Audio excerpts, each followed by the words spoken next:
누군가에게 부탁했을 때 상대가 거절하길 바라는 사람은 아마 없을 겁니다. 어떻게 하면 상대가 당신의 부탁을 잘 들어주게 할 수 있을까요? 먼저 부탁해도 괜찮은 사람이 되어야 할 것입니다. 관계의 크기가 커야 부탁하는 게 부담스럽지 않게 되죠. 그래서 오늘은 수많은 현인 중 발타자르 그라시안의 사람을 움직이고 내 편으로 만들 수 있는 5가지 기술에 관해 이야기 나눠보고자 합니다. 인간관계와 인생이 술술 잘 풀리길 원하시는 분들은 영상을 꼭 끝까지 시청해 주세요. 분명 도움이 될 거라 확신합니다. 주제가 마음에 드신다면 구독과 좋아요를 눌러주세요. 당신의 클릭 한 번으로 다음 영상을 더 빠르게 시청할 수 있습니다. 첫 번째, 고마운 사람보다 필요한 사람이 되세요. 누군가에게 잘해줬다가 상처받은 경험 있으신가요? 목이 마른 사람이 우물에서 물을 마시고 나면 그 길을 떠나듯이 사람들은 자신이 필요했던 것을 얻고 나면 종종 예의와 존경을 잊어버리곤 합니다. 또 사람들은 자주 무엇인가를 받으면 그것이 당연한 권리인 것처럼 여기는 경향이 있습니다. 이는 아마도 인간의 본성 때문일 것으로 추측해 봅니다.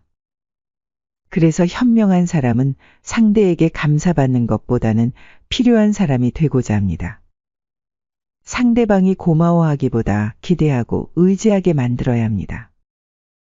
왜냐하면 기대감은 장기간 기억되는 반면 고마움은 잠깐 머무르고 사라지기 때문입니다.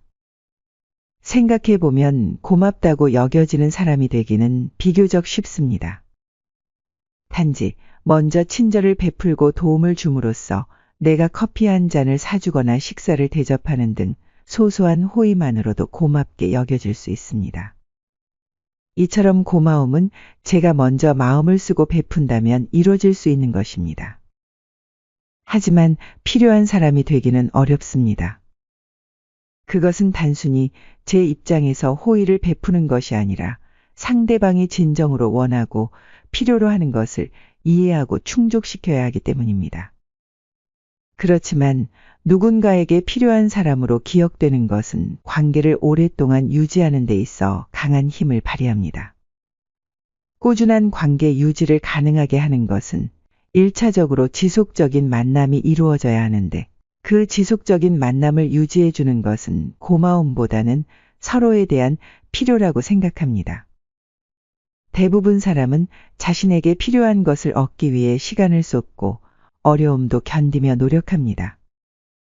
경쟁이 치열한 현대 사회에서 살아남으려면 속한 집단에 있어 꼭 필요한 구성원이 되거나 그 누구도 대체할 수 없는 존재가 되어야 하는 것도 같은 맥락이라고 생각합니다. 그러므로 상대에게 소중한 사람이 되려면 그저 고마움을 주는 것보다 그들에게 당신이 필요하고 의지할 수 있게 만들어야 합니다. 두 번째, 상대의 욕망을 이용하세요. 사람들은 누구나 자신만의 신념, 자신만의 욕망을 가지고 있습니다. 그것이 경제적으로 부를 누리는 것일 수도 있고 명예일 수도 있습니다. 단순히 먹고 마시고 즐기는 쾌락을 욕망으로 삼는 사람도 있습니다. 그러므로 다른 사람의 마음을 얻기 위해서는 그 사람을 움직이게 하는 욕망이 무엇인지 찾아내는 겁니다. 이를 잘 알아내서 사람들이 무엇을 원하는지 파악하면 그들로부터 원하는 것을 얻기가 훨씬 수월해집니다. 원하는 것이 많은 사람일수록 더욱 쉽게 움직일 수 있죠. 영리한 사람은 자신의 목적을 달성하는 징검다리로 다른 사람의 욕구를 이용합니다. 단순히 생각하면 나쁜 행동 아닌가 생각할 수 있지만 이미 많은 사람이 이 방법을 사용하고 있습니다. 우리가 무언가를 살 때도 그것이 돈보다 더 가치를 느끼기에 구매하는 것이고 시간을 쓰는 것도 그것이 시간보다 더 가치 있다고 생각하기 때문입니다. 그러므로 상대의 욕망을 끊임없이 자극하는 것만으로도 그를 완전히 통제할 수 있게 됩니다. 상대가 자신의 욕망을 충족시키기 위해서 당신에게 의존하게 만드는 것이 그를 움직이게 할 수 있는 가장 교묘한 방법이 아닐까 생각합니다. 세 번째, 때로는 어리석은 척도 할 줄 알아야 합니다. 다른 사람의 호감을 얻기 위해 때로는 어리석은 척하는 지혜가 필요합니다. 이는 겉으로 무지한 것처럼 보이지만 실제로는 매우 똑똑한 사람들이 사용하는 전략입니다. 상황에 맞춰서 상대방이 이해할 수 있는 방식으로 소통함으로써 그들의 마음을 얻을 수 있죠. 또 병법에서 나오는 시영법은 상대방에게 내 모습을 자유자재로 보이게 만드는 것이라고 합니다. 나를 상대방에게 유능한 사람으로 보이게 할 수도 있고 바보 같은 사람으로 보이게 할 수도 있어야 한다. 상황에 따라 내 의도대로 내 모습을 감출 수 있어야 한다. 라고 합니다. 노자는 진정 똑똑한 사람은 상대방이 볼 때는 어리석은 사람 같다. 알면서 모르는 것이 최상이요 모르면서 안다고 함이 병이다. 라고 했습니다. 이처럼 때로는 아는 것을 모두 말해서는 안 될 때가 있습니다. 항상 똑똑함을 보여주지 않아야 할 때도 있죠. 무분별하게 자기 모습을 다 보여주면 나중에 큰 문제에 직면할 수 있습니다.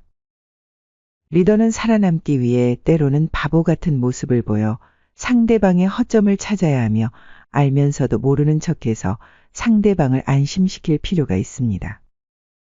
예를 들어 매가 먹이를 잡을 때는 날개를 접고 낮게 날며 큰 짐승이 사냥감을 노릴 때는 소리 없이 몸을 숙이죠.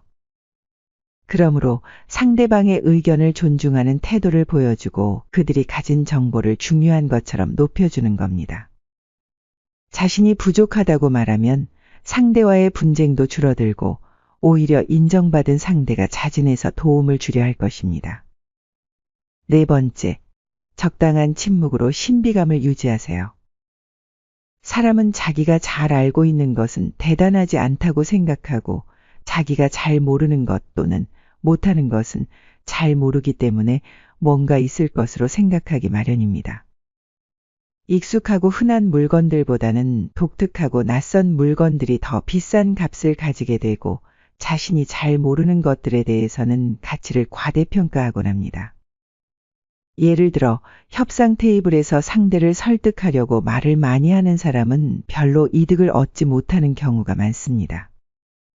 말할수록 자신이 가진 미천을 드러내는 실수를 하기 십상입니다.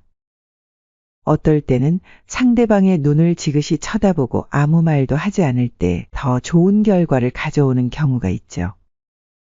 그러므로 타인에게 좋은 인상을 주고 싶다면 자신에 대해 너무 많이 말하지 않는 것이 좋습니다.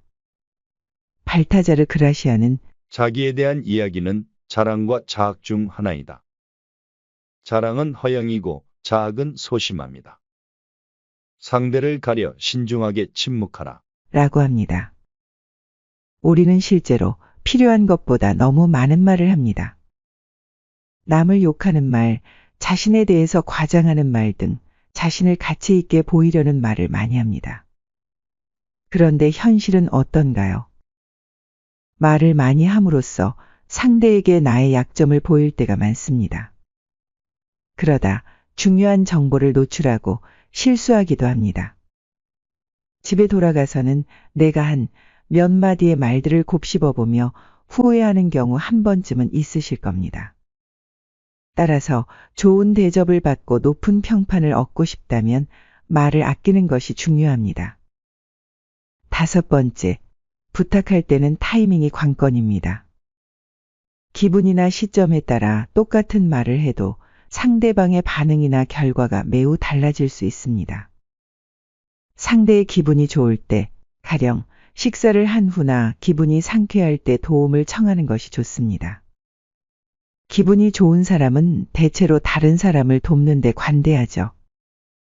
상대방이 정말 이기적이거나 고마움을 모르는 사람이 아니라면 먼저 그 사람에게 친절을 베풀고 나서 도움을 요청하면 긍정적인 답변을 듣기가 훨씬 더 쉬워집니다.